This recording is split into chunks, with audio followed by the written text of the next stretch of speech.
Vous êtes naturellement la bienvenue sur ce plateau spécial Amour et nous recevons aujourd'hui encore deux invités, notamment Monsieur Amogo Gervais Roland, qui est ancien prisonnier politique en 2013, à l'époque même où André Mbaobam était ministre de l'Intérieur. Et à ses côtés, Monsieur Frédéric Terra Etoua, cadre du PDG dans la province de Logo-Vindo, ancien proche et collaborateur et compagnon politique de feu André Mbaobam. Les bons et mauvais moments avec André Mbaobam, on les évoque tout de suite. Messieurs, bonjour. Bonjour. Alors peut-être une plus ample présentation de votre personne. Disons que je laisse le soir à mon aîné de commencer. Donc on va commencer par Monsieur Ntera, Frédéric Ntera et toi. Merci. Non, bon, pour revenir à l'essentiel, Terra et toi Frédéric, je suis un compatriote gabonais. Alors donc, pour revenir à l'essentiel, j'ai été tout jeune militant politique du Parti démocratique gabonais aux côtés de mes aînés, André Mbaobam, Ali Bongo, Jené Isidore, Ngonga Oon, Emmanuel Ondometogo, Menga Michel et bien d'autres. Alors aujourd'hui, nous déplorons effectivement et naturellement la perte d'un des nôtres du point de vue historique, André Mbaobam. Donc c'est à ce titre que nous sommes ici pour apporter chacun de nous essentiellement la sensibilité qui est encore fraîchement habitée en nous pour témoigner de l'œuvre utile et collective, au sens collectif, de André Mbaobam pour l'intérêt du Gabon. Donc le reste. Qu'en est-il pour vous, Monsieur Amogo? Pour ma part, comme l'a dit mon prédécesseur, j'ai été initié en politique par le PDG, donc notamment dans les années 90, où je suis entré, je pense en 91, j'avais 18 ans. Et je pense que je reste le plus jeune membre que le comité central du PDG ait connu jusqu'alors. Et c'est lors de ce passage au PDG que j'ai rencontré plusieurs fois M. Mbaobam André, et surtout appris à ses côtés dans sa manière de faire, dans sa façon de stratifier le débat politique et les postures. Donc c'est pour vous dire qu'aujourd'hui, je suis là pour lui rendre un hommage tout à fait particulier, parce qu'il faut quand même rappeler que nous, les actes gouvernamentaux, le président André Mbaobam est celui qui nous a permis de faire la politique, de mieux nous exprimer, surtout que nous la pratiquons au niveau de l'estuaire. Donc voilà un peu pour commencer ce que je peux dire. Alors l'annonce du décès d'André Mbaobam, comment est-ce que vous l'avez vécu? Pour ma part, on n'a pas de mots justes pour décrire ce type d'instants, qui sont des instants de douleur, des instants, j'allais dire, particulièrement difficiles, parce que à l'annonce du décès d'André Mbaobam, et quand on sait que pendant un bon bout de temps, ces derniers temps, il a été très souffrant, c'est le regret, la désolation. J'ai, au niveau de la famille, tout le monde, tous ceux qui nous sont proches, au Gabon, à Paris ou ailleurs, j'ai reçu les appels. Je dis, j'ai perdu un grand frère, j'ai perdu un maître, j'ai perdu un encadreur, j'ai perdu un compatriote d'envergure qui nous a montré le chemin de l'engagement politique, le chemin de la loyauté, la fidélité, l'audace, la créativité, le sens de l'anticipation en politique, le consensus, la culture de l'union. André Mbaobam a été, si vous voulez, un artisan, c'est pas une légende, mais un artisan pur et réel du dialogue politique, quelqu'un de très constructif, qui a été toujours un tout petit peu l'énigme de la solution aux grandes ruptures que notre pays a failli connaître quand on n'avait plus rien à produire, à espérer. Mbaobam avait la dernière clé, à côté de son frère Ali Bongo, Ondimba, aujourd'hui chef d'État. Donc comprenez que c'est toute une vie de jeunesse derrière moi, c'est des souvenirs. Rappelez-vous que Mbaobam a été un homme politique d'envergure depuis les années 90. Et pendant ces instants, j'allais dire les années 90, conférence nationale et après, ils nous ont fait l'honneur, avec le président Ali Bongo et bien d'autres frères, Adrien Koé-Senghor, Ngoma et les autres, nous accepter et nous offrir un tutorat politique qui nous a permis, n'est-ce pas, de guider nos premiers pas dans cet univers. Je dirais donc que sa perte est difficile pour nous. C'est le pays qui perd un des nôtres. C'est un des nôtres, un parmi nous qui s'en va. C'est toujours difficile. D'accord. Voilà. Monsieur Amogo? Là, il faut dire que pour comprendre ce qui a traversé ma conscience quand j'ai appris le départ de l'autre côté du voile lumineux du président André, ça m'a permis de restructurer d'abord le cadre de l'homme. Il faut d'abord qu'on arrive à restituer à l'homme sa véritable dimension. Les 20 dernières années dans ce pays, le président Bongo, autour de son organisation politique, à savoir que ce soit les différents piliers du pouvoir, que ce soit l'armée, que ce soit les services secrets étrangers, que ce soit l'administration dont il avait en charge et les politiques qui étaient autour. Le président Bongo était le cœur de ce dispositif. Mais le président Bongo lui-même avait une conscience et un cœur, et dont André Baobam était le cœur du dispositif. Donc toutes ces années, nous ont permis de voir un homme qui a œuvré pour ce pays. Alors, la disparition d'André, une bibliothèque qui, à mon sens, doit être réhabilitée dans les consciences. Parce que le président Amo a toujours, dans sa démarche, impulsé son sens profond de la non-violence, de la discipline. Et c'est à ce titre que dans ma conscience, cette perte qui trouve des relents peut-être sur le plan physique, mais je sais que sur le plan subtil, il continuera de se battre, d'impulser, de communiquer aux Gabonais les vraies valeurs de la non-violence, les vraies valeurs de la paix et du respect des droits humains. Alors, vous avez dit que vous étiez prisonnier politique en 2003. À cette époque, André Baobam était ministre de l'Intérieur. Déjà, rappelez-nous un peu quelles sont les raisons qui vous ont emmené en prison et est-ce que vous avez entrepris certaines démarches pour le rencontrer à ce moment-là? Alors, disons que lorsqu'on a été arrêté, d'abord nous faisions partie du BDP, Bongo doit partir. On demandait au défunt président Bongo de revoir un certain nombre de choses au niveau du pays. Nous nous opposons déjà au principe qu'il initiait le scrutin à un tour, la non-limitation des mandats, et c'est après justement notre attitude politique qu'on a été arrêté. Mais ce qu'on sait, c'est que dès qu'on a été arrêté, le président Amo s'est rendu chez le président Bongo pour dire nous n'avons plus besoin de prisonniers politiques, monsieur le président. Ce sont nos jeunes, nous les connaissons, ils ont certainement pris une position, mais il faut qu'on arrive à les écouter. Et il s'est battu. À l'époque, il allait voir le ministre Ali, qui est président aujourd'hui. Il le voit, il lui a dit non, ce sont nos jeunes, il faut qu'on aille voir le président pour lui expliquer les dangers d'avoir des prisonniers politiques toujours aujourd'hui. Et ils se sont évertués. On est resté 11 jours à la DGR, 3 mois au Gros Bouquet, et au terme de cela, nous sommes sortis des prisons. Et le président Amo a donc pris sur lui à bras le corps de mener à bien les réconciliations, les réhabilitations, justement au niveau de nos emplois, ce qui est fait partiellement aujourd'hui, près de 10 ans après. Mais on sait, il nous l'a dit, il nous l'a confié, qu'il s'était vraiment battu parce qu'il nous connaissait et qu'il connaissait les valeurs que lui prenait au niveau des droits humains. Alors on va parler un peu de la province de Haut-Ogooué, dont vous êtes originaire. Dans cette province, quel a été l'apport d'André Baobam, quand on sait que c'est une province assiégée par le Parti démocratique gabonais? Bon, disons qu'au niveau du Haut-Ogooué, ce qu'il faut d'abord comprendre, c'est que l'apport de Baobam, déjà par son affiliation, notamment son père, le président Bongo, mon père Eugène Marcel Amogo, qui, je rappelle quand même que mon père est cofondateur de la République, parce qu'il y a participé, il y a paraffé. Mais il faut voir que le président Amo, aux côtés du président Bongo, a permis de dégager comme ça une certaine liberté d'expression, malgré le fait que la province, depuis le père Bongo, ait été assiégée. Bon, mais c'est un fait culturel, c'est-à-dire que tous les Atogovéens qui tentent d'avoir une idée contraire à celle du pouvoir sont pris pour des traîtres.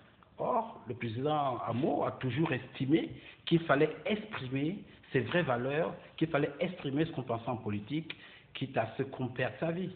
D'accord, je vois Monsieur Ntera faire un peu le mot. Est-ce que vous partagez, c'est-à-dire que vous ne partagez pas cette vision? Non, elle est restrictive. Vraiment, c'est une démarche qui consiste un tout petit peu à chosifier la dimension, la posture de l'homme André Bobam. Bobam n'appartenait pas à un village, ce n'était pas un accord de considération départementaliste, provincial, etc. C'est un Gabonais tout. C'est très bien d'entendre un cas je veux pour preuve, André, nous avions fait plus de 40 déplacements hors du Gabon, à l'extérieur, à l'émission. C'était l'éternel avec Ali Bongo, l'éternel émissaire infatigable du président Bongo.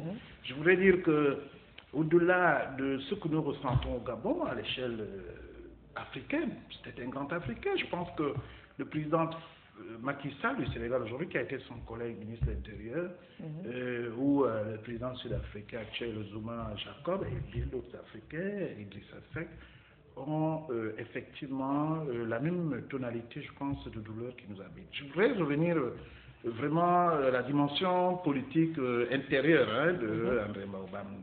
Il n'y a pas eu que des choses qui ont arrangé. Il faut avouer que André recouvre une sorte de gloire solennelle devenue opposant. Mais Bobam a été aussi perçu comme l'écueil majeur des oppositions antérieures à leur desiderata ou des chemins politiques qu'ils ont voulu développer, en ce sens qu'il a été narcissant un véritable pilier du système sous feu le président Bongo. Je m'explique, je voudrais dire que la politique chez nous, elle repose sur des valeurs culturelles, comme il a si bien dit, et puis nous sommes Gabonais.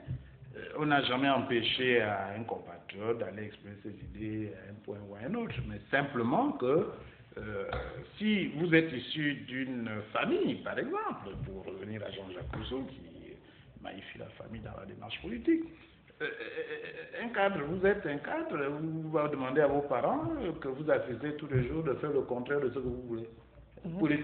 Socialement, ça ne marche pas. Donc nous appartenons à des familles, nous appartenons à des clans, nous appartenons à des tribus qui ont des reflets des pratiques de vie et ça se répercute sur le plan du choix politique. Vous n'avez pas demandé à quelqu'un d'Akini de ne pas voter à Libongo qui est à Magogo chez moi. Vous n'allez pas demander à un Oujibin, Makobis de croire que quelqu'un qui ne connaît pas, par exemple là nous avons une kyrielle d'acteurs politiques nouveaux, c'est des gens qu'on ne connaît pas à l'intérieur du pays. Ils sont des faits de la fabrication de la télévision, du monde virtuel aujourd'hui, de l'Internet, etc. Donc, voyez-vous, la démarche politique, c'est une constance. Pour se faire connaître, pour se faire élire, etc. Il faut le faire tout le temps et avoir le sens du partage. On ne devient pas extraordinairement un homme politique parce qu'on est allé mettre un t-shirt rouge au cours d'un meeting de contestation. Non, mais il y a toute une pratique de vie, le sens du partage, le sens assister les autres, une manière de vivre, etc. Donc, alors vous qui étiez un peu un proche collaborateur d'André Bobam, au moment où il quitte le Parti démocratique gabonais pour se positionner dans l'opposition, à ce moment-là, comment est-ce que vous vivez la chose? Bon, moi je l'ai vécu difficilement. Je suis, je crois, l'un des rares Gabonais. Je suis à Paris en mission dans le cas de l'affaire des biens mal acquis, et ça je peux vous le dire aujourd'hui, avec André Bobam, dépêché par le président Bongo et d'ailleurs actuel chef d'État qui supervisait le suivi de ce dossier. Mais moi je suis installé à Paris au moment où l'annonce du décès du président Bongo est arrivée. Jusque-là, je n'ai pas une grande idée de ce qui se fait au niveau du pays, mais je sais une chose, c'est que de tout temps, nous avons tous jeunes, été investis à accompagner le président Bongo dans son œuvre politique, aux côtés des amis, André Bobam, Ali Bongo et bien. Bon, la rupture. Je pense que moi, je l'ai vécu difficilement. Parce que lorsque André Bobam arrive à Paris, je pense qu'il est dans un hôtel Warwick ou à l'hôtel de Bus à la place Étoile à Paris, pour aller vers Barcelone. Et je lui poserai la question de savoir, mais André, tu fais un choix. Tu vas aller aux élections présidentielles, à ma connaissance, dans le giron francophone africain, je n'ai jamais vu un ancien ministre de l'Intérieur devenir un homme politique populaire. Le dernier cas, c'est Idriss Basri au Maroc, après Hassan II, on a vu ce qu'il est devenu. Alors je lui pose la question de savoir comment allez-vous faire pour vous être candidat et pouvoir mener une démarche politique crédible, contraire à ce que vous avez incarné jusque-là. Vous savez ce qu'il me dit? Il me dit, Ntera, je n'ai pas de syndicat, je n'ai pas de parti politique, je n'ai rien, mais je serai le leader de l'opposition gabonaise. Chose dite, chose faite. Et moi, je fais un choix. Il me dit, on fait quoi? Je dis, je suis avec Ali. C'est le grand frère comme toi. Mais à tous les deux, respectez la mémoire du président Bongo, pas d'attaque personnelle, ne pas déplacer le débat électoral sur des problèmes personnels, etc. Bon, André a fait son choix, il est allé à Barcelone, il a fait des déclarations que tout le monde sait. Alors, mais avant ça, nous avions, et là, je voudrais revenir sur le témoignage de la ténacité de l'homme. André, nous avions fait plusieurs déplacements sur Paris, par exemple, et il prenait ses quartiers à l'hôtel Méridien Étoile Porte-Maillot. Nonobstant des moments d'intensité de nos activités, il a toujours fait preuve de disponibilité. J'avoue que j'ai vu un grand frère depuis 2007 qui commençait parfois à afficher des faiblesses, des douleurs de dos. Je me souviens, un voyage sur Paris, nous allions à Paris, on a dû atterrir à Niamey au Niger, du fait que, bon, vraiment ça n'allait pas, il avait mal au dos, une douleur intense. J'ai dit, André, il faut aller à l'hôpital. Oui, mais il m'a donné une réponse que je garderai. Il me dit, la politique, c'est comme un feu de bois. Si vous vous approchez trop, elle vous brûle. Et si vous vous en éloignez, vous prenez feu et vous mourrez dans l'indifférence. Donc, j'ai compris qu'il a privilégié cette idée, sa posture qui était de se mettre au service du plus grand nombre, d'accompagner le jeu politique, de l'encadrer, d'y vivre à l'intérieur, parfois en oubliant sa propre personne. Et à ce moment-là, est-ce que ça n'a pas un peu détérioré vos rapports? Nous n'avions jamais eu... Non. Bobam André, que je connais, n'a jamais été nombriliste, ni un personnage farfelu. Non, il respectait la différence. La preuve, Mbaba Solo, c'est son propre rang. Mais Mbaba n'a pas connu que la gloire en tant qu'opposant. Moi, j'ai des souvenirs où Mbaba a été affecté par la trahison, le rejet en 1990, pendant que tous les ex-collaborateurs du président étaient lancés dans l'arène politique, on gagnait des élections chez eux. Mbaba était l'un des rares à être humilié à Medouna. Par un parti pratiquement tenu par ses parents. Il a vécu ça. Je pense jusqu'à sa mort, ça, il n'a pas supporté. Et bon, que voulez-vous? Il n'en tenait pas, il n'en demeurait pas moins que Mbaba Solo se retrouve. Je parle bien de Mbaba Solo. Il y a eu d'autres acteurs politiques, par exemple, avant les accords de Paris, lorsqu'il y a eu cette histoire d'appel de Brave, après des événements qu'on connaît, mais il allait faire tout le monde. Mbaba, ministre de l'Intérieur, ce qui s'est passé à Wendé avec Pierre Mamboundou, bon, il n'en demeure pas moins qu'au dernier moment, Pierre Mamboundou, André se voyaient. Non, le pays, c'est ça aussi. C'est la somme des difficultés et des grandes réussites. Donc, il n'a jamais tenu rigueur à quelqu'un du fait de ses opinions et tout. C'était quelqu'un de très tolérant. Et, bon. Donc, moi, j'ai vécu, par exemple, lorsque la communauté congolaise de France, ce qu'ils appellent abusivement la diaspora, donc des immigrés congolais, sont allés pour créer, transposer l'affaire du Biche à Brazzaville en une affaire de règlement de compte au président Bongo, au motif qu'ils en voulaient au président Sassou parce que c'est lui l'affaire qui, etc. Ben, André est allé. Vous avez dit quelque chose qui m'a un peu interpellé. Pourquoi vous dites que l'on appelle abusivement la diaspora?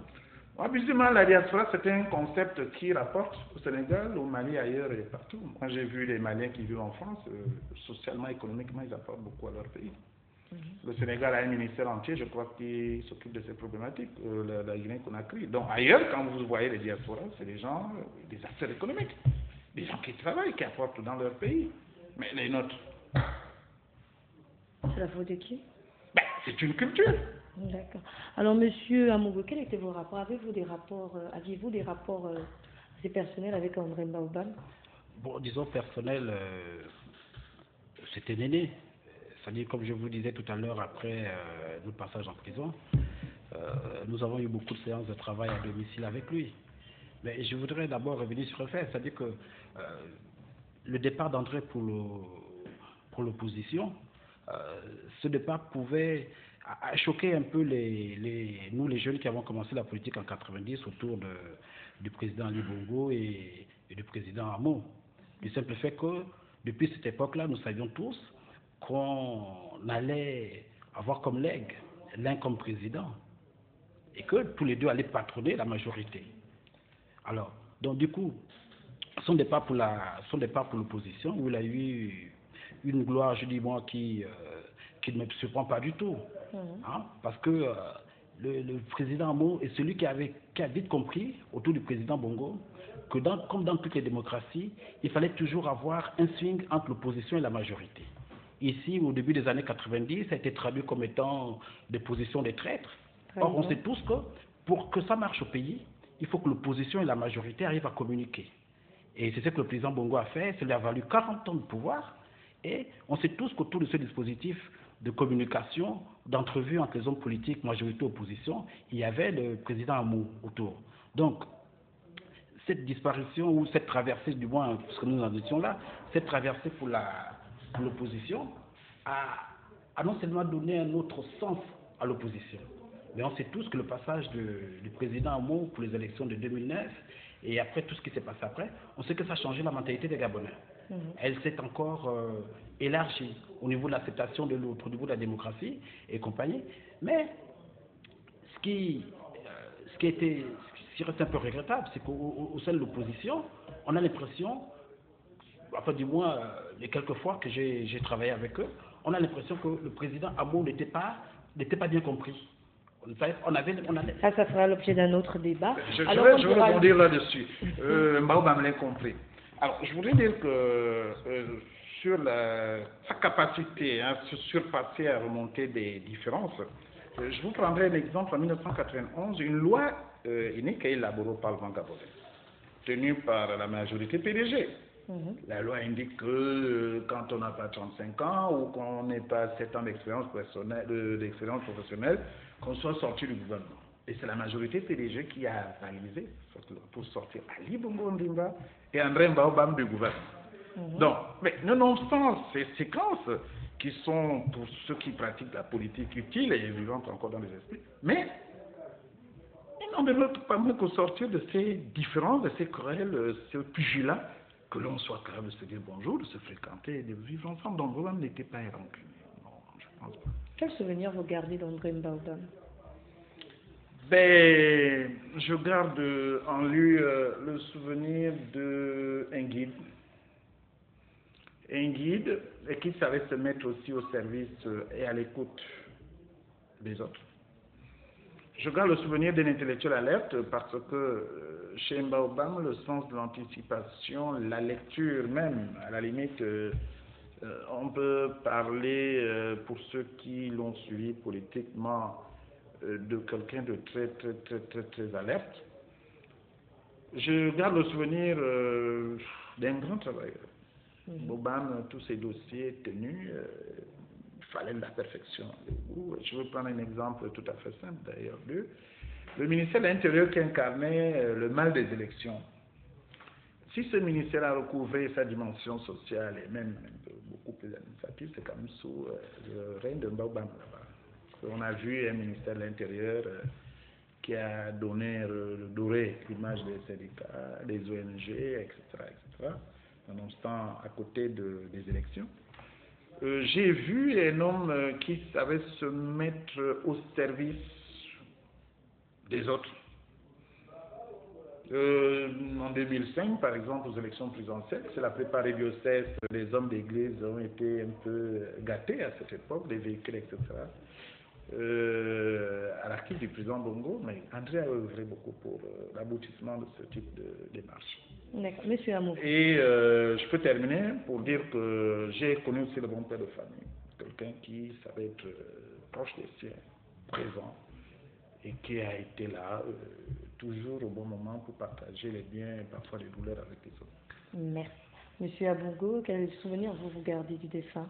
Bon, André, dans mon esprit, au-delà de l'aîné qu'il est,